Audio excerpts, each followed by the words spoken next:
جب بغداد کو اجاڑا گیا تو کوئی کہتا تھا کہ یہاں سے دوبارہ پھر بھی اسلام کا چراغاں ہوگا؟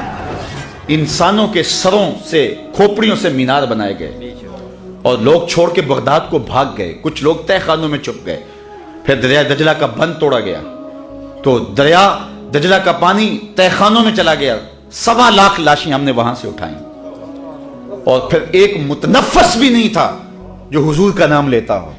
وہ روس البلاد، وہ شہروں کی دلہن، اجڑا پڑا تھا، لاشیں پڑی تھی، اور وہاں منگولوں کا قبضہ تھا، اور وہاں تاتاری دندناتے پھرتے تھے۔ کوئی نہیں کہتا تھا اس بغداد میں دوبارہ بھی اسلام کا چراغ روشن ہوگا، کوئی دیا دوبارہ بھی جلے گا، لیکن تاریخ بتاتی ہے کہ پھر ایک منگول شہزادہ اسلام کے دامن میں آتا ہے، اور وہ ارغون خان، جو تلواریں اسلام کو مٹانے کے لیے نکلتی ہیں، وہی تلواریں پھر اسلام کی سربلندی کے لیے میدان میں آتی ہیں، اور اللہ مدد فرماتا ہے، اور پھر وہی بغداد دوبارہ اسلام کا مرکز بنتا ہے۔ اقبال کہتا ہے کہ تو نہ مٹ جائے گا ایران کے مٹ جانے سے، نشائے میں کو غرض نہیں پیمانے سے۔ یہ پیمانے والا دین نہیں ہے، پیمانہ ٹوٹ گیا تو سب کچھ بہ گیا۔ یہ شراب ایسا نشہ ہے، اقبال کہتا ہے، جو اسلام کی شراب میں ناب ہے، جو شراب مستی چڑھانے والی، الست کی مستیاں چڑھانے والی، یہ ایسی شراب ہے، یہ کسی پیمانے کی محتاج نہیں ہے۔ یہ گلاس میں ڈال کے پیو گے تو پھر بھی نشہ وہی چڑھے گا، پیالے میں ڈال کے پیو گے تو پھر بھی نشہ وہی چڑھے گا۔ تمہارے پاس کوئی پیمانہ بھی نہ ہو، تم اس کو ہاتھ میں چلو میں لے کے پیو گے تو پھر بھی نشہ وہی چڑھے گا، کیونکہ اس کے اندر کشش ہے، اس کے اندر فطرت کے اندر اللہ نے زور رکھا ہوا ہے۔ تم اب کوئی ملک نہیں ہے، سلطنت ٹوٹ گئی، اب کوئی کہتا ہی نہیں تھا، پیمانہ نہیں رہا، تو اب نشہ کیسے آئے گا؟ اقبال کہتا ہے نشائے میں کو غرض نہیں پیمانے سے، ہے عیاں یورش تاتار کے افسانے سے، پاسباں کعبے کو مل گئے صنم خانے سے۔ تو اللہ اپنے دین کی اس طرح بھی مدد فرماتا ہے، ان اللہ یؤید ھذا الدین بید الرجل الفاجر، اللہ یوں بھی مدد کرتا ہے اپنے دین کی۔ تو یہ رب کی مدد ہے، یہ رب کی نصرت ہے۔ اسلام مٹنے کے لیے پیدا نہیں ہوا، ختم نہیں ہوگا۔ حضور کی عظمت تو بہت اونچی ہے، کوئی اسلام کو بھی نہیں مٹا سکتا۔ آج بھی کابل اور قندھار پہ اسلام کا ہی جھنڈا ہے، آج بھی بغداد پر ان مشکلات کے باوس اسلام کا ہی جھنڈا ہے۔ لیکن وہ زمانہ بھی دنیا نے دیکھا جب بغداد اجڑ رہا تھا اور کچھ لوگ اس عنوان سے مناظرہ کر رہے تھے کہ رنگے ہوئے کپڑوں کے ساتھ نماز ہوتی ہے یا نہیں ہوتی۔ آج بغداد تو دوبارہ اپنی شان و شوکت کے ساتھ بحال ہوا، پھر اجڑا اور انشاءاللہ پھر بحال ہوگا۔ لیکن تاریخ نے ان لوگوں کو یاد رکھا ہے جنہوں نے قوم کو اس وقت لوریاں دے کے سلایا، جب قوم کو بیدار کرنے کا موقع تھا انہوں نے قوم کو خوابیدہ کر دیا۔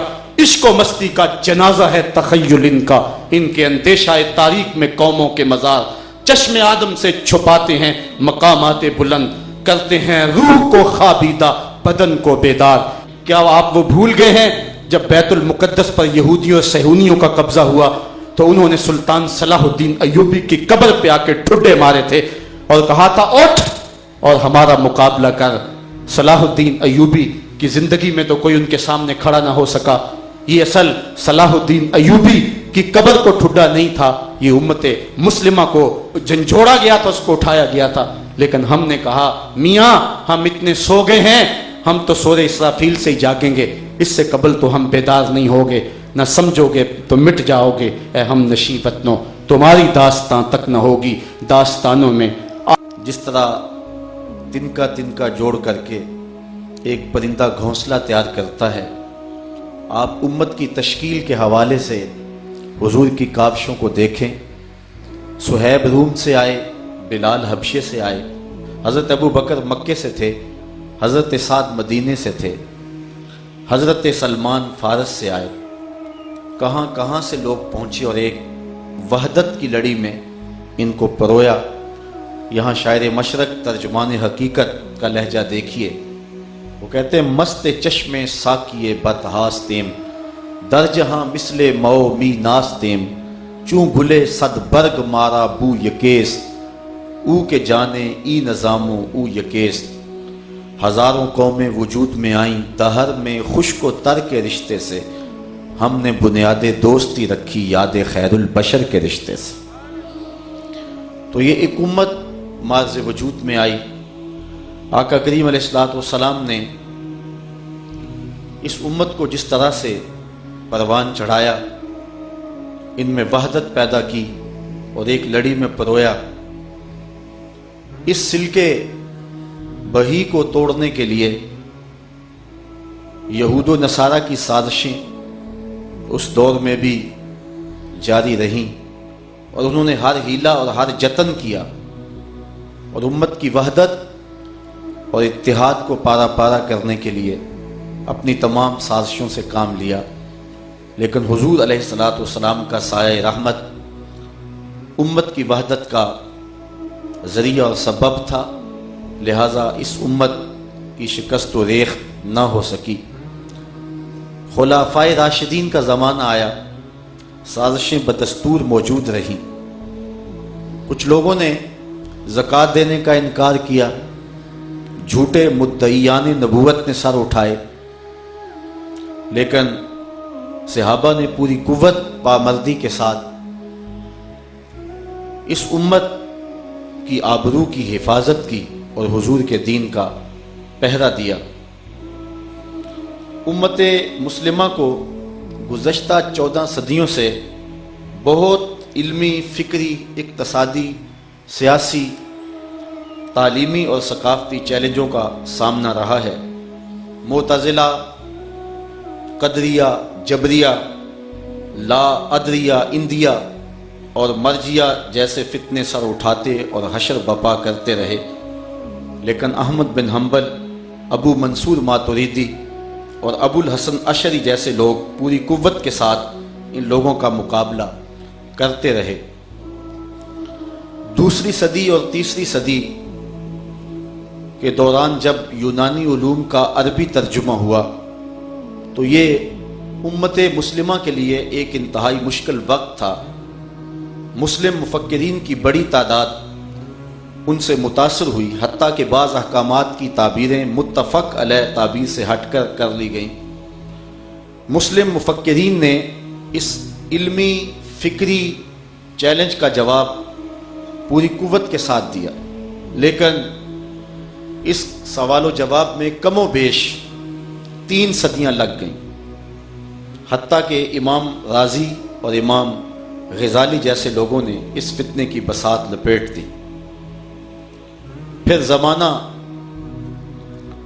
وہ دن بھی دیکھتا ہے جب وارثان علوم نبوت نے قرۂ ارضی کے چپے چپے پر علم کی بساط بچھا دی، فکر کو روشن، عمل کو پائیدار اور روح کو نغمہ الست سے مست کر دیا، سمندروں کو مسخر کر دیا اور بساط ارض کو لپیٹ کر اپنے اشارہ انگشت پہ رکھ دیا۔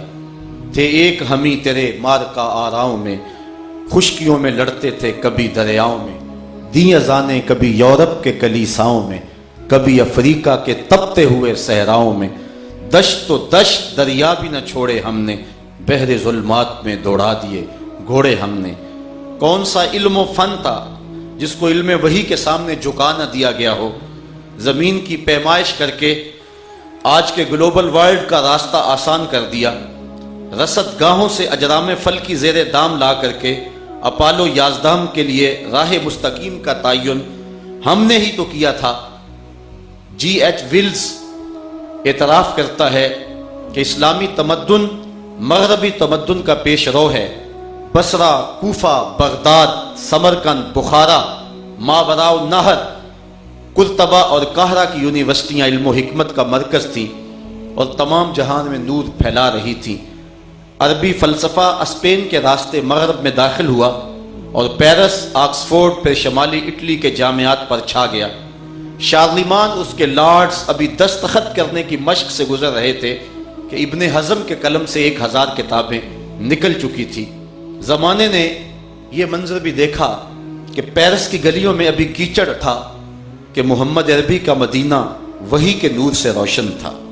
بغداد عروس البلاد کہلاتا تھا اور زمانے پر مسلمان نور بانٹ رہے تھے۔ امت کی گود موتیوں اور ہیروں سے بھری ہوئی تھی۔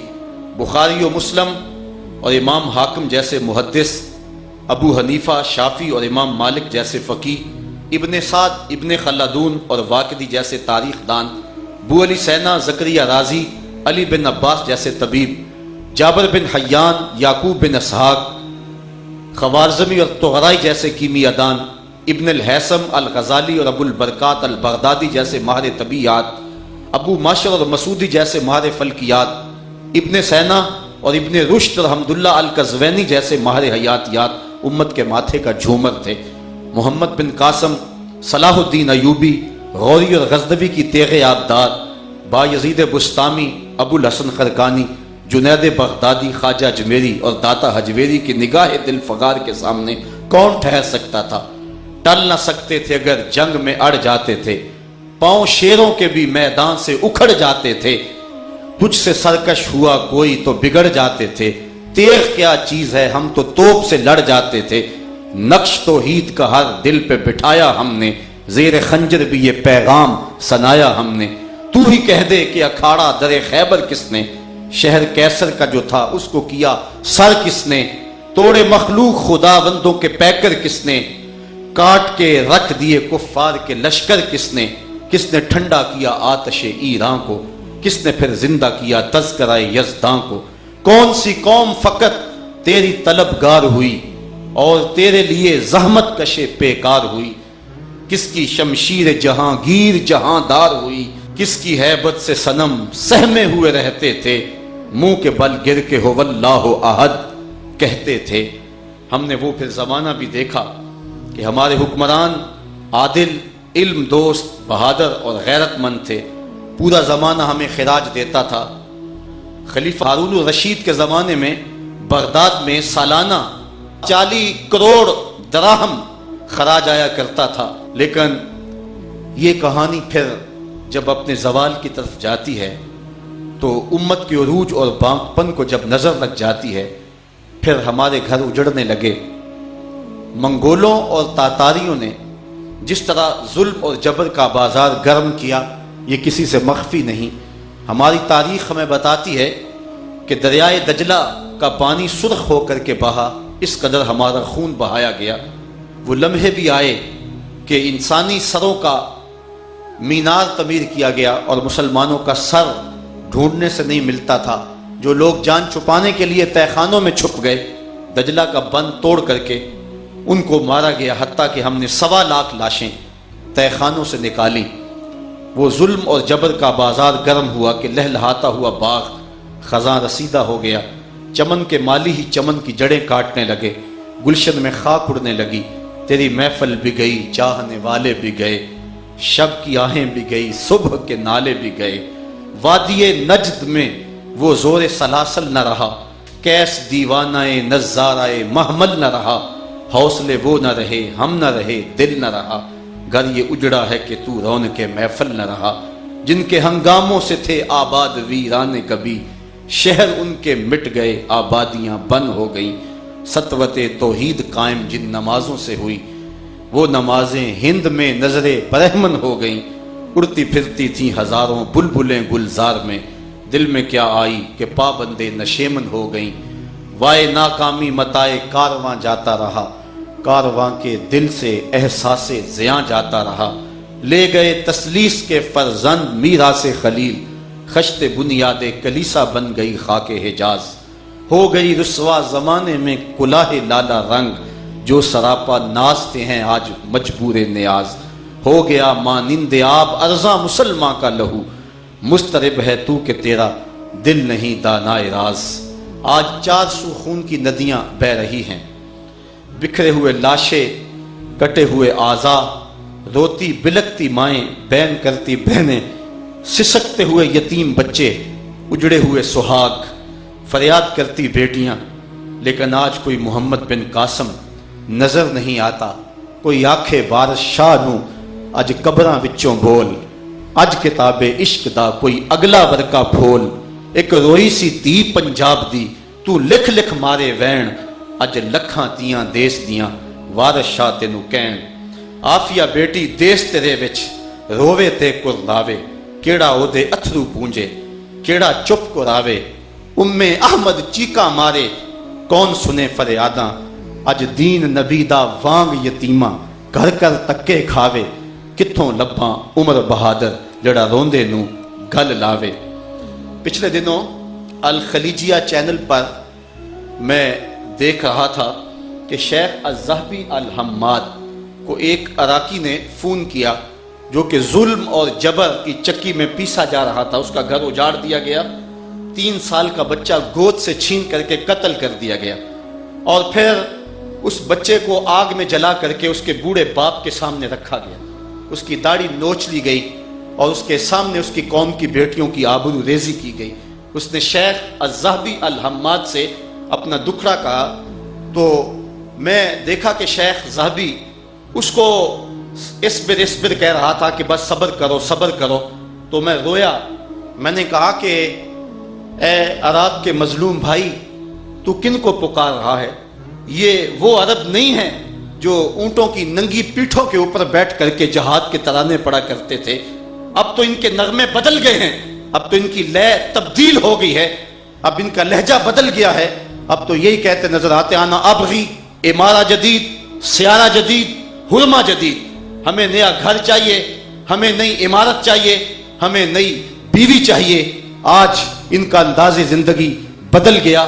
آج سمندروں میں عمارتیں بنا کے ہمیں دکھاتے ہیں. مجھے ایک بندہ کہنے لگا کہ فلاں جگہ پہ ایک عمارت بنی ہے جس کی جو ہے وہ اتنی منزلیں سمندر کے پانی میں ہیں اور اتنی اس کی منزلیں جو ہیں وہ پانی کے اوپر ہیں. میں نے کہا ہم نے آگ لگانی ہے ان پلازوں کو, ہم نے آگ لگانی ہے ان منزلوں کو. ہمیں تو قوت دو, ہمارے بچے رو رہے ہیں, امت تڑپ رہی ہے, اور تم پلازے بنا کے دکھاتے ہو.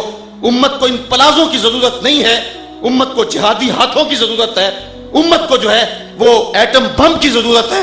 کاش کہ عرب اپنے اسلاف کی کہانیوں کو یاد کریں اور دیکھیں کہ وہ 313 جنہوں نے عظیمت کی انوکھی داستان رقم کی تھی, کیا بھول سکتے ہیں جب ابو جہل نے عمیر کو بھیجا اور جا کر کے اس نے دیکھا اور واپس پلٹ کے کہا کہ مسلمانوں کی تعداد بڑی تھوڑی ہے اور وہ صرف 3 اونٹوں کو کھا سکتے ہیں. تو ابو جہل تکبر رعونت سے پھول گیا اور صنادید قریش کو بلا کر اس نے کہا کہ اب لڑائی آسان ہو گئی ہے, بلکہ لڑائی کی نوبت ہی نہیں آئے گی. رسیاں اکٹھی کرو, انہیں پکڑیں گے اور جکڑیں گے اور اونٹوں کی پشتوں پہ باندھ کر کے انہیں حرم میں لے جائیں گے اور نئے دین کا مزہ چکھائیں گے. عمیر جو اپنی آنکھوں سے مسلمانوں کے جواں جذبوں کو دیکھ کے آیا تھا, اس نے ایک تاریخی بات کہی جو ابن حشام نے لکھی. اس نے کہا اے قریش کے سرداروں, اتنا بھی تکبر میں نہ ہو. تم کہتے ہو کہ ہم ان کو رسیوں میں جکڑ لیں گے, لیکن میں ان کے جذبے ان آنکھوں سے دیکھ کر کے آیا ہوں. اگر میرا مشورہ مانگتے ہو تو رات کی تاریکی میں بھاگ سکتے ہو تو بھاگ جاؤ. اس قوم سے لڑنا تمہارے بس کا روگ نہیں جو مرنے کے لیے آئی ہے. ولیکن رأیتو یا معشر قریش المنایا تحمل البلایا. اے قریش کے سرداروں, میں اپنی آنکھوں سے دیکھ کے آیا ہوں کہ یثرب کی اونٹنیاں اپنی پشتوں پہ نری موتیں اٹھا کے لے آئی ہیں, اور کل ان میں سے کوئی شخص مرے گا نہیں جب تک تم میں سے ایک ایک کو لڑ نہیں جاتا. پھر اگلے دن عظیمت کی جو انوکھی اور البیلی داستانیں مسلمانوں نے رقم کی تھی, میرے رب نے بھی اس دن کو یوم فرقان کہہ کے پکارا تھا. کاش کہ آج ہمارے وہ جذبے ہوتے تو آج ہمارا حال یہ نہ ہوتا. میرے مولا, میری قوم کب غفلت سے بیدار ہوگی؟ بغداد جلتا رہا, قوم سوئی رہی. کابل اجڑتا رہا, قوم مدہوش تھی. احمد روتی رہی, کسی نے دلاسا نہ دیا.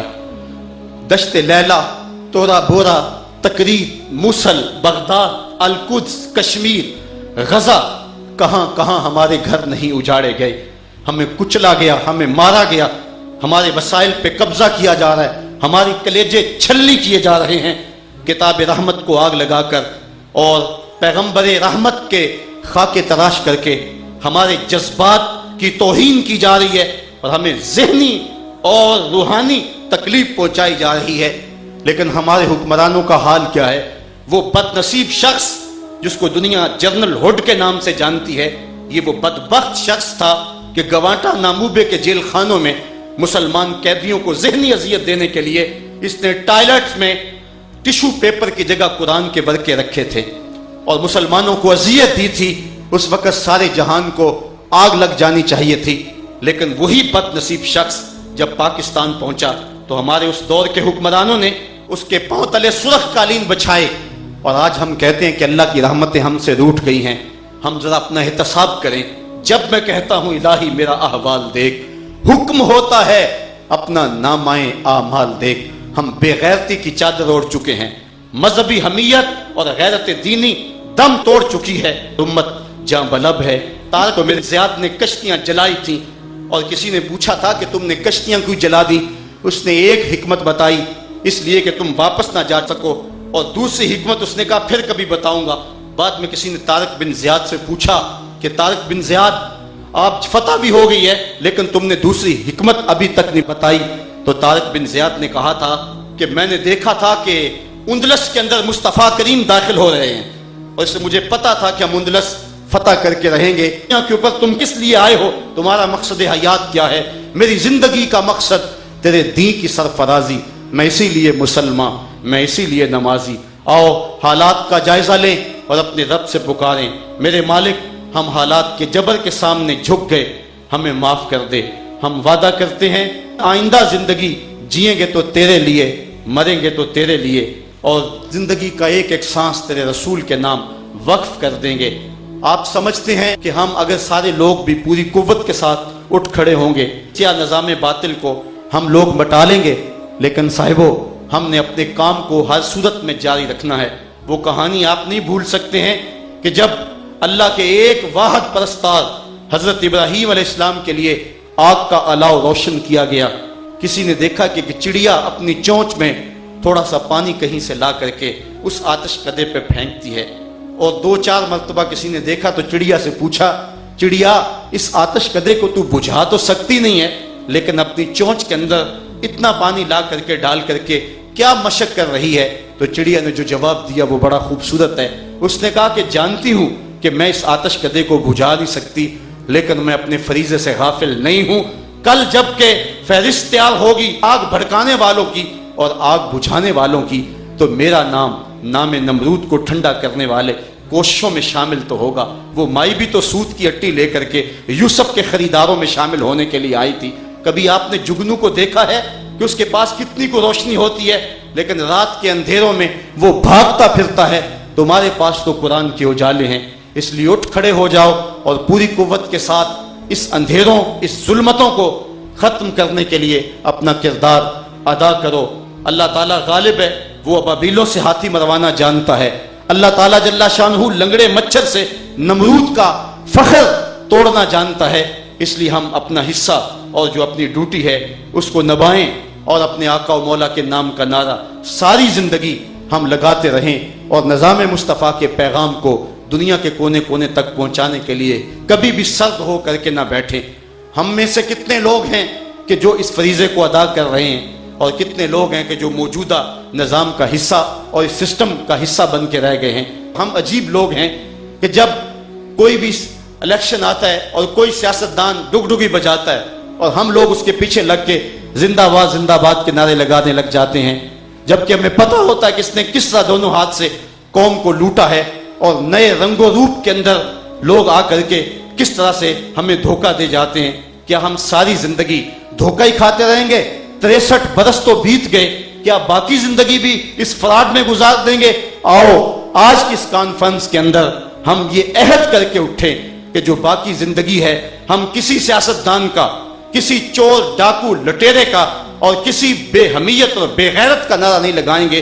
جب بھی نعرہ لگائیں گے محمد عربی کا نعرہ لگائیں گے، جب بھی نعرہ لگائیں گے سونے مصطفیٰ کا نعرہ لگائیں گے، اور ہماری زندگی اور ہمارے شب و روز حضور کے نام پہ گزریں گے۔ جھنڈا میرے مصطفیٰ کا ہی بلند ہوگا۔ آ ملیں گے سینہ چاکانے چمن سے سینہ چاک، بزم گل کی ہم نفس باد صبا ہو جائے گی، شبنم افشانی پیدا کرے گی میری سوز و ساز، اس چمن کی ہر کلی درداش نہ ہو جائے گی، آسمان سحر کے نور سے ہوگا آئینہ پوش، ظلمت رات کی سیما پا ہو جائے گی، شب گریزاں ہوگی آخر جلوائے خورشید سے، یہ چمن معمور ہوگا نغمہ توحید سے۔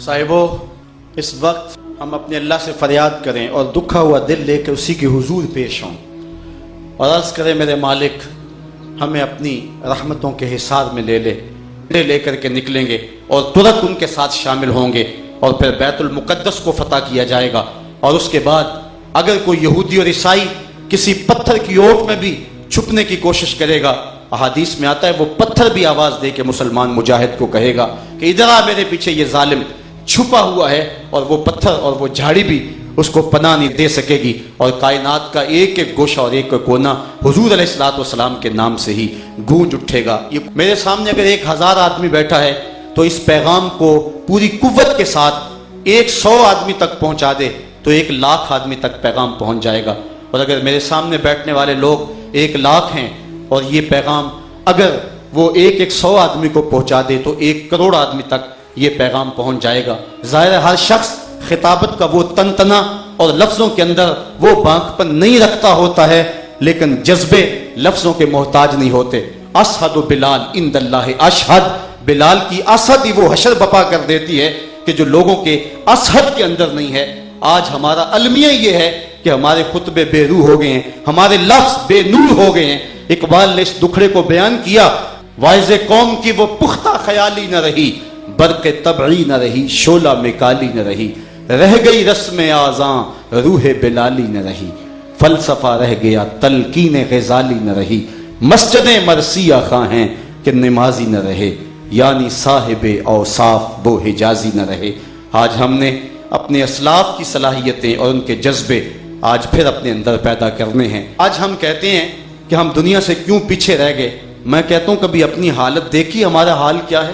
قوم کی کیفیت یہ ہو کہ جس قوم کی مسجدوں کی لیٹرینوں کے گندے لوٹے بھی لوگوں کی دست برد سے محفوظ نہ ہو، اس قوم کا اللہ ہی حافظ ہے۔ ہم نے کبھی اپنے اندر جھانکا، ہم نے دیکھا کہ ہم کس جگہ پہ کھڑے ہیں۔ آج گرمی کا موسم آیا ہے، لوگ جگہ جگہ واٹر کولر نصب کر رہے ہیں، لیکن اس کے ساتھ جو گلاس رکھتے ہیں ان کو زنجیروں میں باندھ کر کے رکھنا پڑتا ہے۔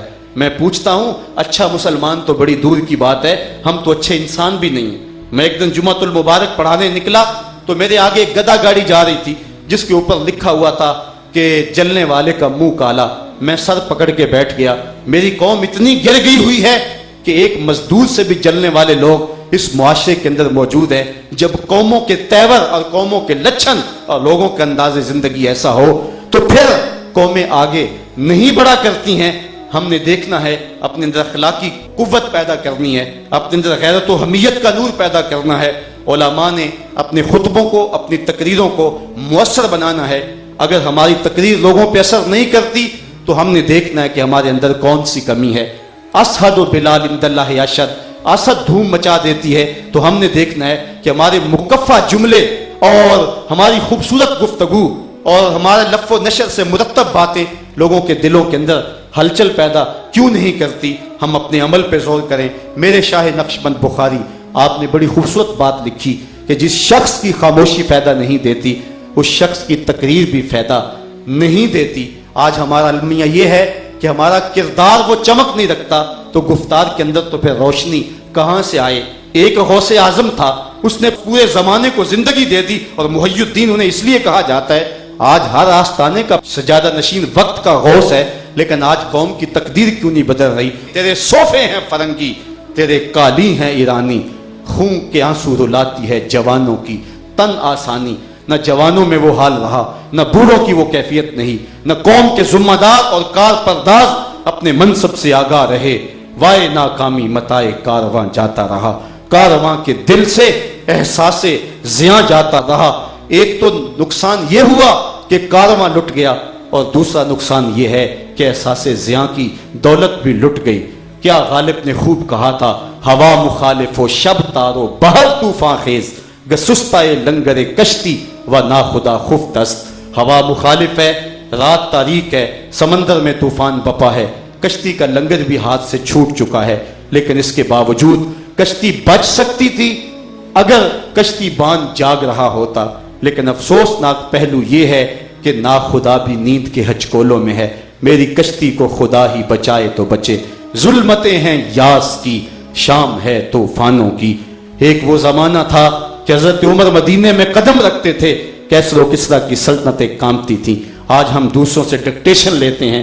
ہم صرف 313 تھے، زمانے کی کایا پلٹ دی، اور آج 1 ارب 40 کروڑ انسان خانمہ برباد ہیں۔ آج کس کے گھر اجڑ رہے ہیں، کس کا گلا کاٹا جا رہا ہے۔ حافظہ کمزور ہو تو بات اور ہے، لیکن کیا ہم بھول چکے ہیں کہ ہمارے گلے کاٹے گئے، اور جب خون بہہ گیا تو ہمارے پھپھڑوں کے اندر پیٹرول بھرا گیا اور پھر لاشوں کو آگ لگائی گئی۔ یہ کہانی پرانی نہیں ہوئی کہ ہمارے بھائیوں کے سر سے بال نوچے گئے اور ان زخموں میں تیزاب چھڑک کر تڑپنے کے لیے دھوپ میں چھوڑا گیا۔ یہ درد بھی ابھی تازہ ہے کہ شبرغان کی طرف جانے والے کنٹینروں کے اندر اتنے لوگ بھر دیے گئے جتنی گنجائش نہیں تھی، اور انہیں پانی کا ایک گھونٹ بھی نہیں دیا گیا، اور وہ جب مرنے لگے تو ایک دوسرے کا پسینہ چاٹتے تھے۔ جب کنٹینر جا کے وہاں کھولے گئے، 2 اور 3 لوگوں کے علاوہ جنہوں نے دکھ کی داستان سنائی، باقی سارے لوگ شہادت کا جام پہن چکے تھے۔ احمد موصل میں چیختی رہی اور اپنے بھائیوں کو پکارتی رہی، محمد بن قاسم کو آواز دیتی رہی، صلاح الدین ایوبی کو پکارتی رہی، لیکن اس کو کوئی دلاسا دینے کے لیے کوئی آگے نہ بڑھا۔ اپنے محلوں میں ہمارے حکمران مست رہے۔ OIC جو کہ بیت المقدس کے ایک حصے کو آگ لگنے کی وجہ سے مارز وجود میں آئی تھی، پوری کائنات کو آگ لگ گئی، امت مسلمہ انگاروں میں لوٹتی رہی، اور OIC نے کوئی بھی کردار ادا نہ کیا۔ قائد ملت اسلامیہ مولانا شاہ احمد نورانی فرمایا کرتے تھے، OIC کو اب پنجابی میں پڑھیں کہ OIC اب چلی گئی، اب ہمارے پاس نہ کوئی وحدت ہے، ہمارے پاس نہ کوئی نظم ہے، آج رہنمایان قوم کے پاس نہ کوئی منصوبہ ہے، اور آنے والی نسلیں ہمیں برے لفظوں سے یاد کریں گی۔ اللہ تعالیٰ جل شانہ غالب ہے، اس نے ابابیلوں سے بھی ہاتھی والوں کو ختم کیا ہے۔ یہ دین انشاءاللہ غالب ہوگا۔ هو الذی ارسل رسولہ بالہدی ودین الحق لیظہرہ علی الدین کلہ۔ اللہ تعالیٰ نے واضح صاف اور 2 ٹوک فرمایا کہ اللہ نے رسول بھیجا اس لیے ہے کہ اس دین کو تمام دینوں پر غالب کر دے، اور وہ لمحے امت نے دیکھنے ہیں اور وہ گھڑیاں آنی ہیں، گو شاید ہم نہ دیکھ سکیں۔ ایک شاعر کا شعر مجھے بہت تڑپاتا ہے، وہ کہتا ہے کہ جب ہم پیدا ہوئے اس گلشن میں آئے تو گلشن اجڑ چکا تھا، اور بہار اس وقت آئے گی جب ہم اس گلشن سے جا چکے ہوں گے۔ لیکن کوئی بات نہیں، جو لوگ بدر احد میں شہید ہوئے تھے انہوں نے فتح مکہ نہیں دیکھا۔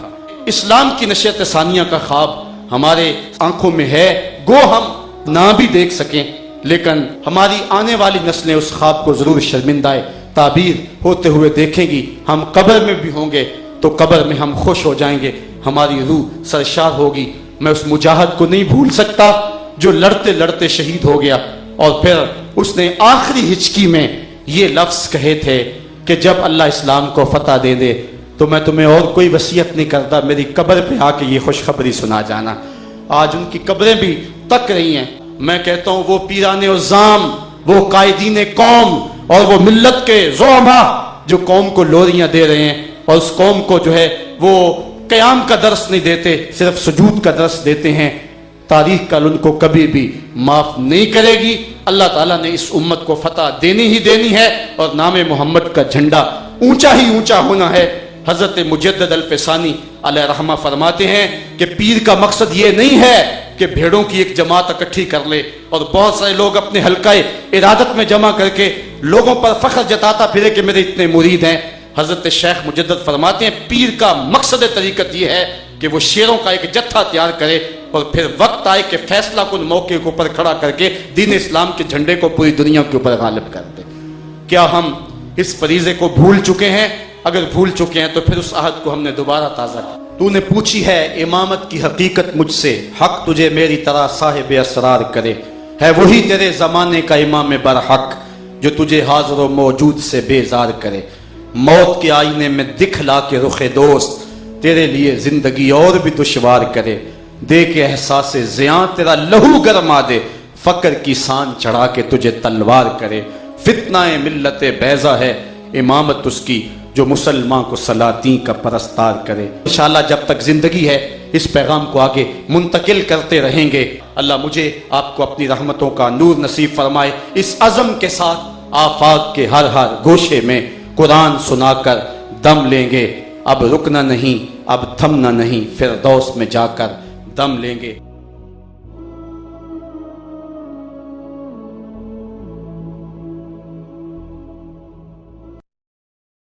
رانا تھوڑا دے گیوں سانو اتے پا گیوں وچ فکراں